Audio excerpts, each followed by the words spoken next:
Hello sa tanan, good morning. Ali naman ta, ma-share naman ta sa ato naging luto. Ang ginuto ta subong pansit. Bihon ni siya kag sutanghon, mga idol. Tapos instead ng repolyo, ang inbutang ta broccoli.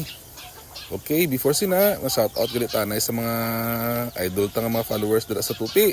Hindi tanak mo pag isa-isa ho na kay medyo madamo na mo dira. Madamo gid salamat sa pag-follow sa akon nga maginapang post.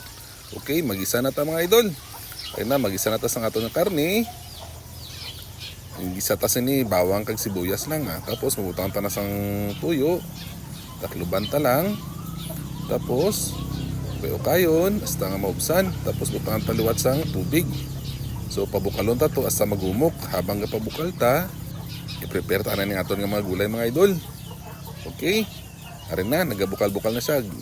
Kung estimate na nga humok na aton nga karne, butang ta na ang aton nga carrots kag ang sutanghon kag ang bihon ta. Tapos butangan ta sang oyster sauce kag ukay-ukayon. Tapos kung humok na aton nga mga pansit, butang ta na ang mga gulay ta nga broccoli kag atsal kag butangan ta gamay nga paminta.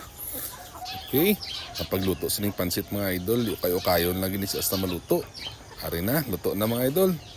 Ready to eat naman ta. Thank you for watching. Good morning.